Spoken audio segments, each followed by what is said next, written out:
Hello বন্ধুরা, সকালবেলা উঠে আমি কী করলাম দেখে নাও। সকালবেলা উঠে সর্বাস্ট আমি পড়ে নিলাম, পড়ে নেওয়ার পরে তারপর ডাইরেক্ট বেরিয়ে গেলাম বিকালবেলা পড়তে হওয়ার জন্য। আর পড়তে যখন যাচ্ছিলাম তখন দেখলাম যে আকাশটা কালো, ভাবলাম বৃষ্টি হবে, কিন্তু আলটিমেটলি বৃষ্টি হলো না। বৃষ্টি না হওয়ার কারণে আমি ডাইরেক্ট চলে গেলাম মনে দুঃখ নিয়ে চলে গেলাম আমি পড়তে যাওয়ার পরে সবাইকে দেখে দিলাম আজকে আমার দুটো পড়া থাকে।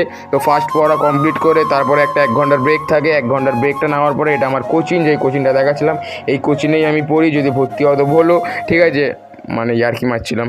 তারপরে নিজের খাবারটা খেয়ে নিলাম, খাবারটা খেয়ে নেওয়ার পরে এদেরকে দিয়েছিলাম, এরা বললো ভালো হয়েছে। তারপরে ডাইরেক্ট চলে গেলাম কোথায়, জিমে চলে যাওয়ার পরে আজকে ছিল ব্যাগ। তো ফার্স্টে চেন পুলি মারার পরে তারপরে সিলেট রোলিং মারলাম। আজকে ব্যাক করছিলাম। ব্যাক করার পরে তারপরে এই এক্সারসাইজটার নাম আমি ভুলে গেছি, কিছু মনে করো, যেতে এটা করে দিয়ে চলে যাও। সাবস্ক্রাইব আর শেয়ার করে দিও সবাই। লাইক কমেন্ট এন্ড সাবস্ক্রাইব করে দিও সবাই।